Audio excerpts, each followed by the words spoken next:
What's going on, everybody? Welcome to today's video. Reacting to amplifiers or modelers. My take by Rabir Masad.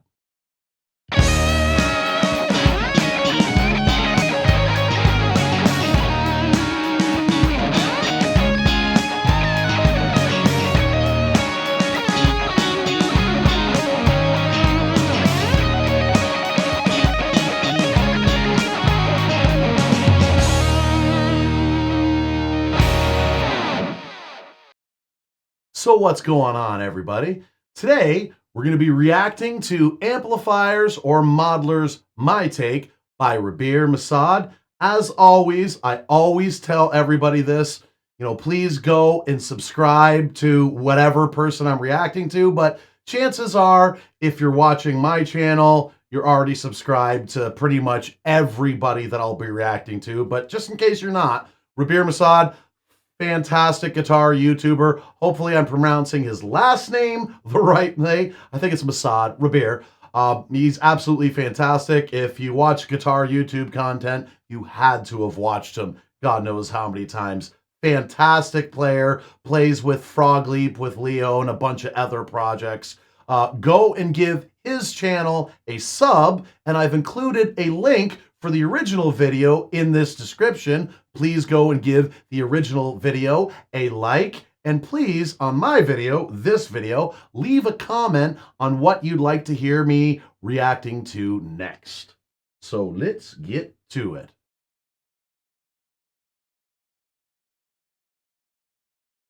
You're all doing well. So as you can guess by the title of this video, I wanted to open a discussion, or at least continue a discussion that's been ongoing for quite some time, which is this toss-up between real amps or modelers, digital or analog, this kind of thing. Because I feel like I have a little bit of experience in the world of both of these things over the last few years, having the opportunity to play and tour with both.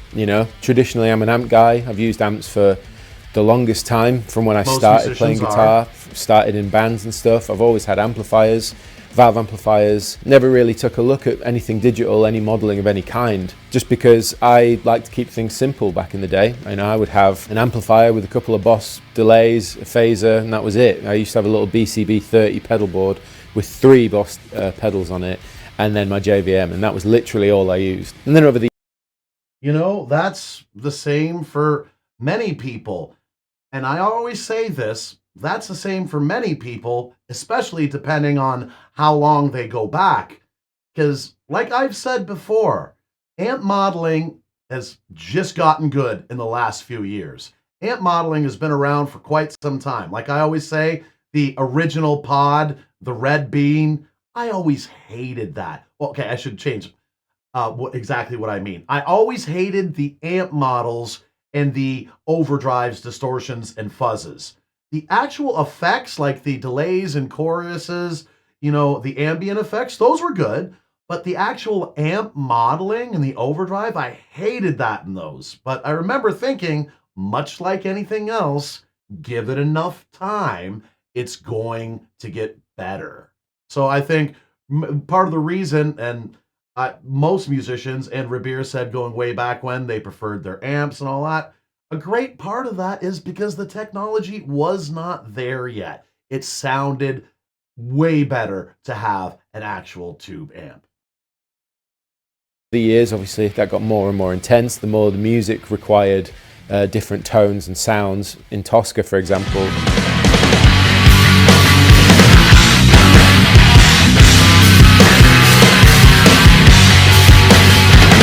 That got loud.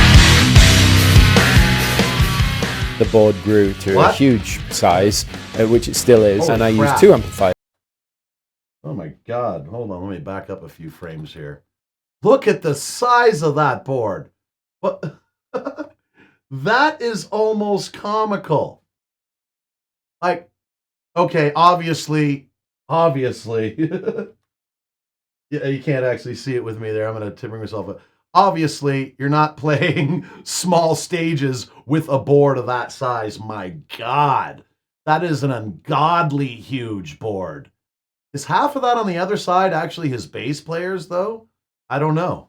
My God, that's a huge board. amplifiers, and I felt like, you know, I was finding all the tones I'd ever need within that, you know, whether it's the delay and the reverbs, the fuzzes, the modulations, the overdrives. I could get that from my 2 Krakens and my pedal board situation using a gig rig to switch between everything.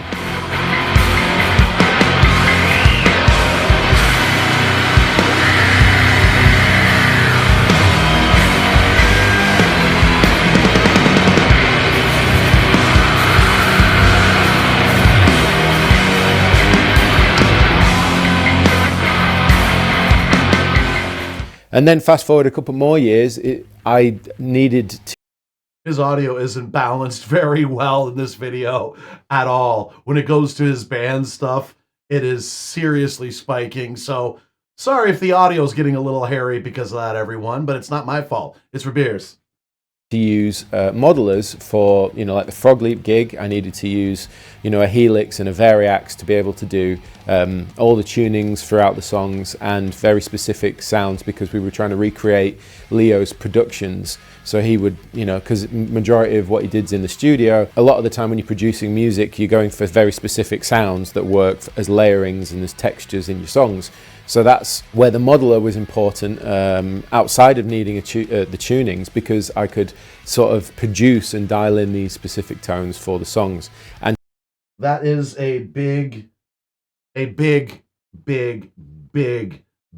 for modelers, for a lot of players, is being able to use, like in the Helix, the pitch shift effect. I've never actually used it myself, but I've seen it demoed many times by many players. It's flawless. There's no artifacting. There's no change in the actual tone. You can have technically one guitar tuned to standard and do all the crazy, you know, new metal sort of low drop tunings, you know, 7 strings that are down to drop A, and even crazier low tunings. I don't know. I'm not one of those guys that tunes that low myself, but I know there's a lot of people that have a need for all these different alternate tunings. With a Helix in particular, like I said, I don't own a Helix. I'm a Valiton GP200 user myself, but that's just me. But for all these guys, yeah, normally these guys would have to tour with 5, 6, 7 guitars and have them all set up for all their different tunings. If you have a modeler, click. Just go to that patch that has that amp and that sound and has the pitch shifter in whatever tuning that you need for that song.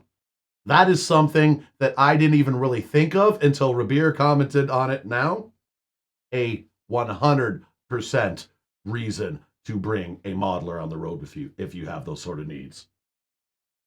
And try and recreate them as close to the records as possible.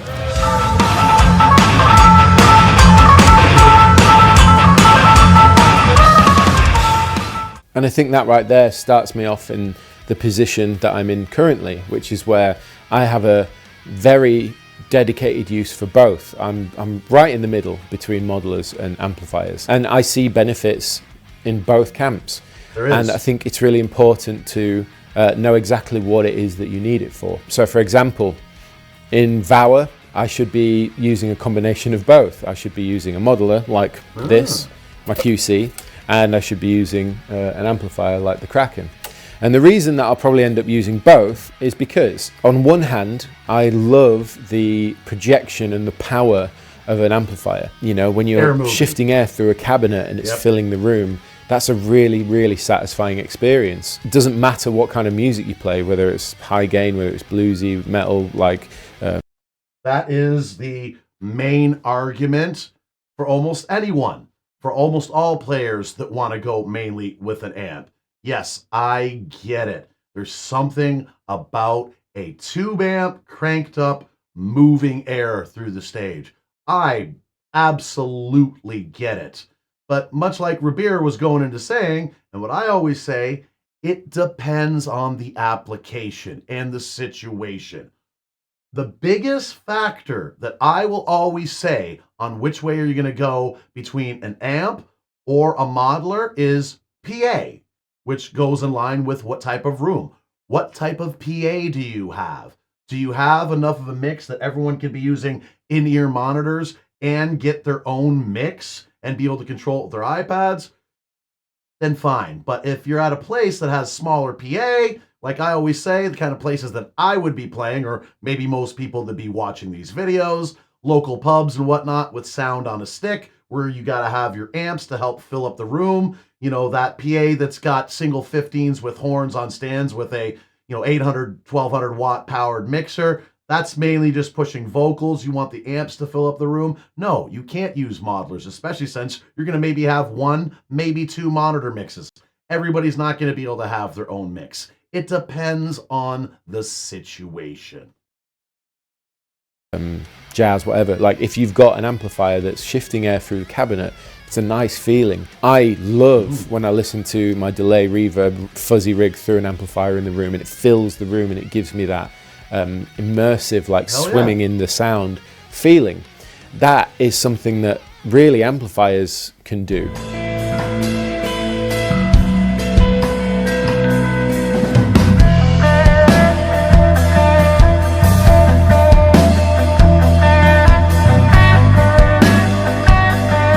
Heavy bass tone there. In the sense that its dedicated job is to amplify. Now, of course, you can use a modeler. You can put this through the effects return and project through the valve power section coming out of a cab and get a similar experience, That's very possible. So it's funny because that's basically where I'm sat. Like I will probably use a combination of a modeler through an amplifier, project it, but then I will switch over to the preamp and the amplifier and use different. You see, that is from what I understood, what Megadeth is actually doing, because it's actually funny. A lot of people that argue against, the real rock bands, you'll never see them up on stage with those silly little headphone amplifiers.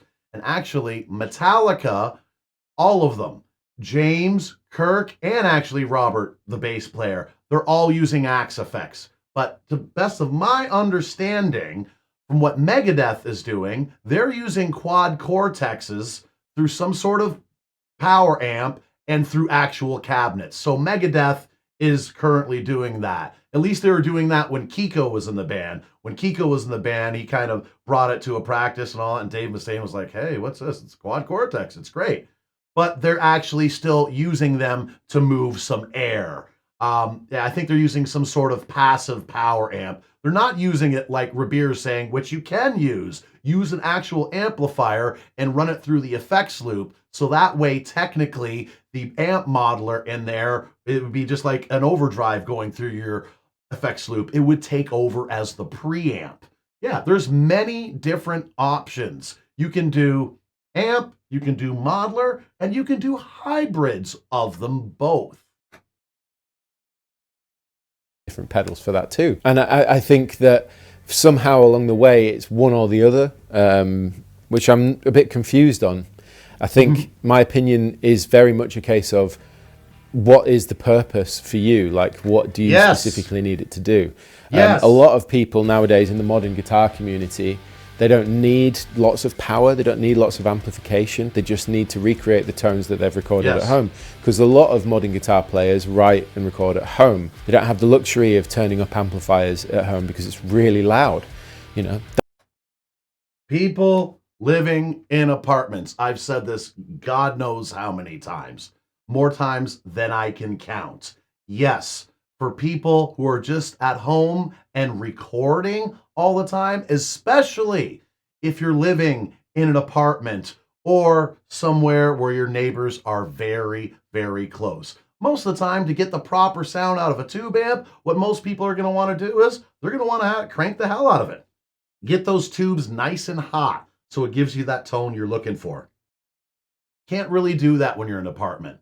And you're recording, getting an amp modeler or just some software plugins is the way to go. Again, just like Rabir said, and like I always said, it basically depends on the application. That could be seen as one of the downsides of amplifiers, which I fully agree with. They're really loud. Like this amplifier, this valve amplifier here, is really loud. And that's also one of the great things about them too. Thankfully, I've got my own studio where I can turn it up. But if I was living at home, there's no way that I could turn up a valve amplifier through a cab at home and not expect to get complaints, because or to get it to a level where it really does come into its own, because everybody knows valve amps turned down sound a bit naff. So there are a lot of bedroom guitar players. Yes, all day long. There's kind of no real point to having a tube amp for recording if you're gonna not crank it. It is just kind of pointless. It really, really is. Bedroom producers, these musicians and artists that start in their bedroom and then they evolve into performing musicians from there, that have always used plugins and modelers. And I think the beauty of modelers and digital products is that you can really fine tweak and produce your sound and then recreate that produced sound perfectly in a live application. So for example, with this, I can say that I want, I don't know, I could say that I want like a high gain tone with lots of reverb and delay, some reverb in the front, maybe switching in and out certain pedals. Now, of course, I could do that on this rig, but I would say that there's almost a elevated amount of control that you can have with these now, in the sense that, and I'm talking specifically about this, and you can do it on other modelers, but obviously my preference is this. The QC, I can go in and use a EQ block before or after the amp or in between or whatever, and really dial in or out the things that I need for the sound. As well as that, another thing for me is the switching options. If you have a traditional pedal board with all of your pedals there, it's a lot more dancing and footwork to do what you want sometime. For example, for me, I use a Valaton GP200. Now, when I go to my overdrive or distortion, I have it set up that when I hit that one button on my modeler, it not only turns on my overdrive or distortion, but turns on the noise gate and turns off the noise gate with it as well too. So if I had a traditional pedal board, that's bump, bump, two little pieces of footwork, two little foot movements as opposed to just one.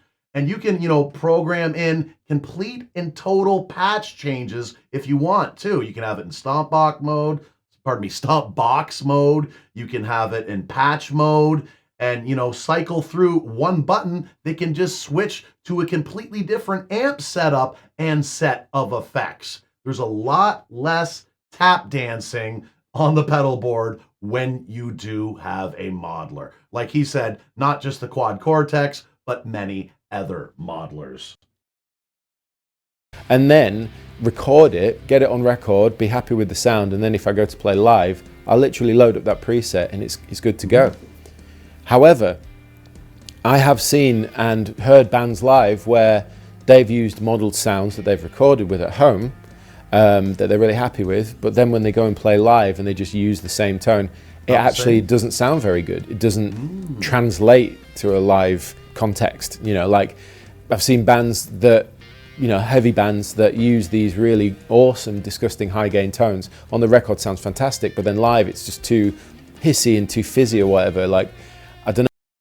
I have not seen or experienced that myself, but I have never really, gigged out live with modelers. These days I'm doing just the live streaming because, as I have always said before, somebody like me at my level would be playing at typical pubs, small restaurants, bars, all that sort of thing, where, if you're playing with a band, you would have to have a small amp because how small the PA is. Now that I'm doing live streaming and all that sort of stuff, yes, I'm using a modeler, but that's just going directly through my loop station and out through OBS to everybody on the stream, and I use in-ear monitors to monitor it that way. But I have yet to experience, and even yet to experience that I'm aware of, seeing a band that use modeled tones in the studio and seeing how that translates live. Maybe that is an actual thing that, but that's what Robert's saying, so I have not actually seen that, but I always kind of wondered how that would work, and I do not have experience with that at all myself. No, like it doesn't translate well, and then I think that's a shame. However, when I saw a band like Carnival live and they're all amps and pedals, even though they've got axe effects on stage as well for certain effects and stuff. Having a cabinet that roars on stage and gives you that like low end power, it blended in with the sound through the PA, like those mics on the cabs, it's coming out the PA, but the cab's roaring as well, and it almost provides that support to the overall thickness and integrity of the tone live. And Carnival was probably the last big band that I saw doing that, and I was like, you know what, that is where I want to go with it, because yes, using modelers is great for that recorded tone that you want to recreate, but if you can amplify that through cabs as well, then you get that inherent low mid-range thump hybrid that cabinets offer that give you and provide you with that support. And also it's great for harmonic feedback on stage. You can turn around and lean into the cab, and it now, I wish I did a little bit more research on this before I open my mouth about it now, but there's a lot of people that are using modelers on stage with some sort of passive amplifier and an FR speaker, full range flat response speaker. It's basically, for all intents and purposes, please correct me if I'm wrong, kind of like a glorified PA speaker, so you can run the modeler through it, and you can still run whatever IR, whatever image image response, IR you want through it. But basically it's the same thing as a PA speaker, but it does allow for some movement on stage of air. It does allow you to get some actual feedback. But like I said as well, you know, there's also the way that Megadeth is using them. They're using the quad cortexes through actual power amps and going out through actual Marshall cabs. I believe they're going through Marshall cabs, but they're going through actual 412 cabinets. So yeah, they're not going through the FR speakers, but yeah, there's different combinations. And like Rabir said, he likes the idea of taking his quad cortex and going in through his effects loop. So that way, you know, if he's using an amp modeler or an overdrive, basically takes over as the preamp, and he's using just the tube power. And I'm guessing he would have the IRs turned off, so that way he could be miking up his cabinet. But yeah, there's a bunch of different ways to do it. Gives you that support from behind that you can hear the guitar sound, you know, really coming across on stage as well. You know, even if you run in ears. Impulse response. That's what I was stuttering over that I just couldn't quite get the words to. IR, yeah, you know. There we go. There it is. Like I do in Frog Leap, it's a silent stage. It's literally a modeler in ears. If I take them out, I can't hear myself. I can only hear what's coming out the front of the house. So 9 times out of 10, I have to stick to the in-ear mix, which is fine. I mean, I do have the guitar sound coming through a monitor wedge when we use them, but I know for a fact in Vower, I definitely want to have an amp on stage as well. Now, there are obviously different contexts. If you don't play live, you don't tour, you're not into that, then there's really not really much use to have a cranked amplifier. They're really fun though. They're really, really fun though. Hey, I love modelers, but I understand the benefit of actual amplifiers too. And I've just recently, and not only like the last month or so, got my first full tube guitar amplifier. I've had full tube bass amplifiers before, but never full tube guitar amplifier. And oh yeah, absolutely fantastic. You know, if you can get one and you're at a place where you can crank it up and have some fun with it, and you got money for it and you got room for it, absolutely, they're fun. But again, there's benefits to both. At home, they're just not. So it's probably more, unless that's what you want, of course. Now, that's great. If you want that and you've got the facility to use that, then awesome. Yes. But 9 times out of 10, what you probably find is that people will use a modeler because you can emulate the sounds of cranked amplifiers, and they can add all these other elements to really enjoy the guitar sound. I guess the next thing to consider is like, do you prefer hearing guitar sounds through cabinets or through studio monitors? Because from my experience, I've, you know, for the longest time used them through cabinets and gotten used to that. And then over the last maybe 3 years, 4 years, I've become way more accustomed to listening to guitar sounds through studio monitors, and I enjoy both.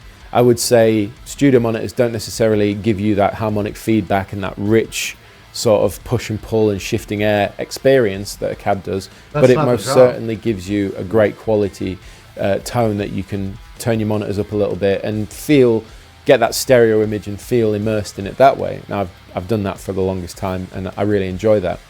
And as somebody that goes into the studio with bands a lot and records records, 9 times out of 10 as a band member, when you're tracking, you're going to be sat in the control room with the cab mic'd up in the other room or whatever, listening to it through studio monitors that way. So yes, you're not going to be in the room with your cabinet. Exactly. The cabinet's going to be in another room, isolated, with a couple microphones on it. You're going to have your patch cable coming all the way into the control room, and you are going to be sitting in front of a set of studio monitors, or you're going to have a set of headphones on.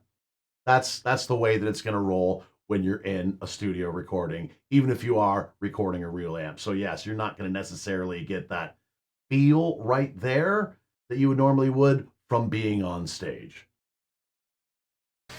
I feel like it's kind of swings and roundabouts at that point. If that's what you do with your music, if you go out there and make records and perform them, when you are recording, you're going to be sat in the control room listening through studio monitors. So it really comes down to what you prefer at that point. For me, I enjoy both. I would say that nowadays I'm almost more accustomed to listening to things through studio monitors because that's where I find myself being a lot more of the time. However, most of the time, I'm not afraid to go near a cranked amplifier and rip and enjoy that experience. Yeah. I still enjoy that experience just as much.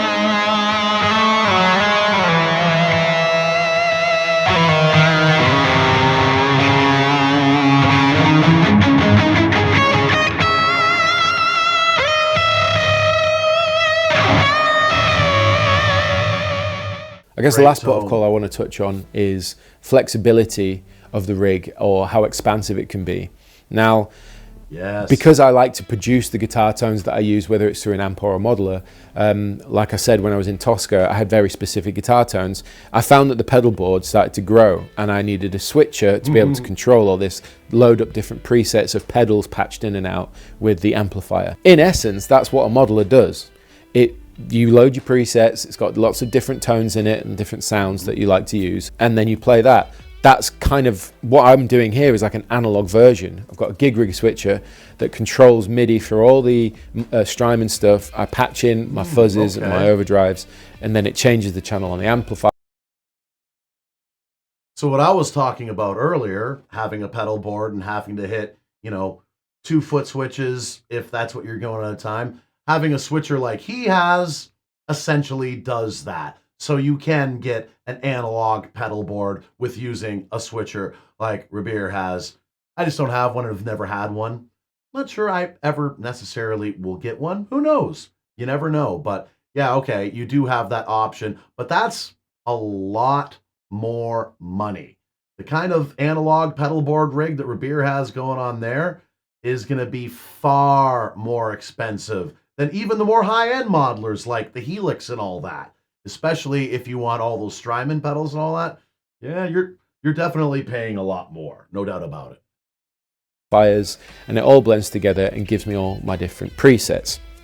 However, where a modeler exceeds the analog realm is that you can change the amp models, which you can't do really that easily on the fly with a traditional analog rig.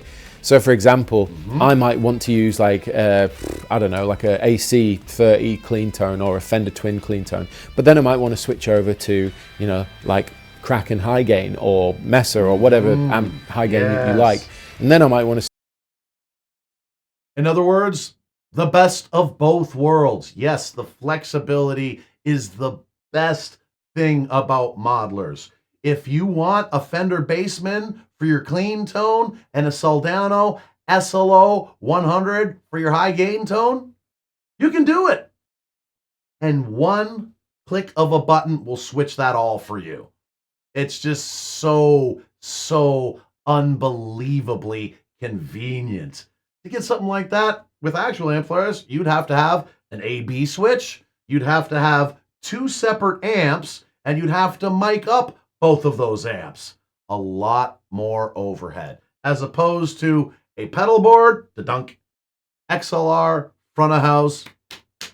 Thank you. Have a nice day. That's what I love about modelers. It's the convenience, especially, especially since I'm a local yokel nobody that's lugging around all their gear. I love the idea of walking into a gig with a gig bag over your shoulder and, you know, a small duffel bag that has your pedal board in it, throwing down the pedal board, plugging into it, tuning up, XLR to the front of the house, doing the show, and then grabbing it and going without breaking your back. Yes, please. Switch over to something like a Blues Junior, or, you know, whatever kind of different amplifiers there are out there, you might want to use all of those within your composition or your performance, which you can't really do that easily unless you've got loads of amplifiers and a switcher that's sophisticated enough to move between all of those. Whereas in a modeler, you can do that. You can create presets that move between different scenes, that activate different amplifier models and pedal combinations, and you can be way more expansive with something like this than you can with something like this. And I think that that's again where the point is. With an amplifier, you have a very set group of tones. In this amplifier, I have like a JCM 900 style gain 1, 5150 style gain 2. That's it. That's what it does. It sounds like that. I can't change the way it sounds. Like, aside from adding pedals, it's 1 amp and 1 sound. It's 1 amp and 1 sound. That's not a bad thing. It's a really good sound. But what do you do when you want more sounds? And I get it. Hey, I'm an old timer. I go back before any of this stuff happens. Listen to me. I remember way back when we had to walk up to school uphill both ways. Not quite, but I remember, you know, having one crappy amp. You had to do your best to dial in a decent tone and maybe 1 or 2 pedals. That was it. But now, the options. My God, the options. How can we not go like kids in a candy store with all these options for different tones? It's best to be open-minded because you can look towards the tube amps and the modelers and work with them together, software plugins. There are so many options. The actual bad part about it is option paralysis. Sometimes I find myself getting too much into the tones and should I use this amp, should I use this effect? Like, hold on. Let's just make some music. Come on. And, you know, different combinations of pedals that will manipulate it. Fundamentally, that's what I've got in there. The palette of amp tones I've got in there is that. If you use like a Soldano, the same thing there. If you use a Fender Twin, the same thing there. It does that thing. Yep. Modelers do everything. That's the difference. You can change all of those parameters however which way you want. You can dial them in however which way you want. You can manipulate them in so many different ways and not run the risk of breaking an amplifier. You know, by adding pedals in or different devices in certain orders, which you couldn't necessarily do that easily without lots of cabling. That's the difference. So I think there are strengths in both. I think there's more flexibility and it's more expansive using a modeler. Absolutely. However, you sort of sacrifice some of the user experience because it's not like shifting air and it's not like giving you that big epic thing that amps do. And this is somebody that uses both. This is my opinion. This is more flexible, it's more expansive. I can produce more with this, the guitar tones that I want. This gives me a better sonic experience in the room because it's shifting air through the cab. And if you've got a big pedal board with loads of stuff on it, then you've got flexibility, but there is a limit to that because it's based on what the amplifier does specifically and the pedals that you've chosen to use. So that's why I'm right in the middle. I want to use both because I feel like in Vower specifically, there are going to be tones that it's just straight up like amp tones with a bit of delay or whatever, a bit of fuzz, and I can do that with this. However, there are synth layers, there are all sorts of different affected layers, whether it's using like a rotary Leslie cabinet or it's using like delay in front of the amp or whatever. I feel the same way. I like both as well too. Again, depends on the situation. Like my last album, I didn't have a tube amplifier at the time, but I wanted real tube amp tone. So I recorded everything in my little home studio, all just DI tracks, and I brought it to an actual studio for reamping. He had some great amps, some great mics. We tried a bunch of different things. We got some great tones. Now that I actually have a full tube guitar amp, when I'm recording from home from now on, since I don't live in an apartment, at least not currently, knock on wood, I'll actually end up using my tube amp for when I actually record original music again next. But for my live streams, due to the nature of it and the fact that I don't want to push my luck with my new neighbors that much, I just use the modelers because it's a live looping show. Everything ends up going into the looping station. The looping station works, in this case, as the interface, which goes out to OBS. But if I had a tube amp in the room with me, I wouldn't be able to hear anything else or anything else in the loop. It would just drown everything out, even over the in-ear monitors, I feel. And if I was to go out and start gigging again, I would more than likely absolutely be using real amps because, again, the clubs and venues around here and the kind of places that I would be playing, not big enough PA and not enough monitor mixes to use modelers. But for somebody like Rabir, quite a bit different. He's touring, doing a lot of national stuff, theaters, festivals, big stages where PA and monitor mixes are not at all an issue. That I can't easily switch in and out, or it's easier to put a delay in front of the amp and then EQ it very specifically to fit in the mix, then I will find that this is more useful for that. And I'm going to use both in the sense that I'm probably going to create a rig that utilizes hybrid rig, switching between my amp for my core tone and then switching to this for very specific needs throughout the set. It's going to be quite an in-depth rig. And then the other thing to say is it's all well and good me sat here with this gear available to me. You know, I can imagine some of you going, yeah, well, it's fine for you. You've got it all. You've got all this gear sat here. You can use whatever you want. I get that. But the point in this video was for me to maybe shed a little bit of light on my opinion on the overall state of play right now between modelers and amplifiers. And if you're sort of stuck on the fence and you can't decide what's going to work better for you, maybe this video will give you a little bit of help in working that out.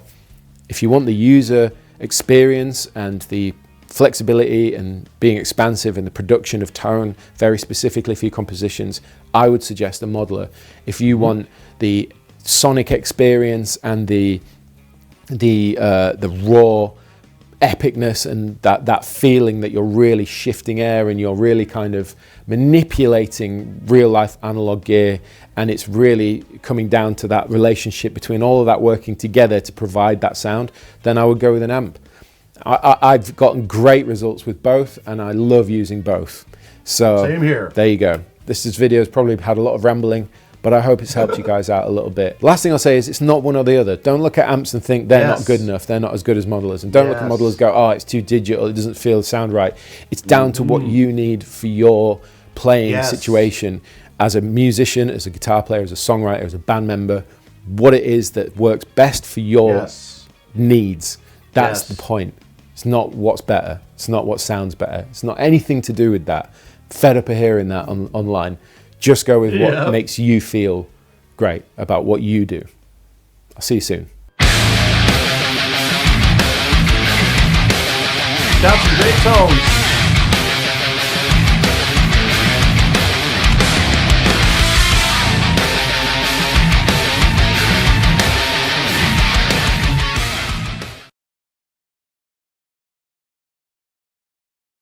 All right, there you have it. Okay, everyone, so please go to Rabir's page and give him a sub. Fantastic, fantastic musician and guitar YouTuber. Also, give the original video a like. I've got it in the description. And also on this video, my video, please leave a comment on a video that you'd like to see me react to next. Thanks for checking out this video. If you like what you saw, please subscribe, click the notification bell, like, comment, and share. It doesn't cost a thing and would really help out the channel. Also, please subscribe to my other channel, GK Mac Music, for some live looping live streams with a side of jackassery, some original music, and some short content also with a side of jackassery. If you'd like to help out the channel financially, you can buy some merch at the merch store, or you can become a channel member. As always, everyone, thanks so much for your continued support. Do what makes you happy.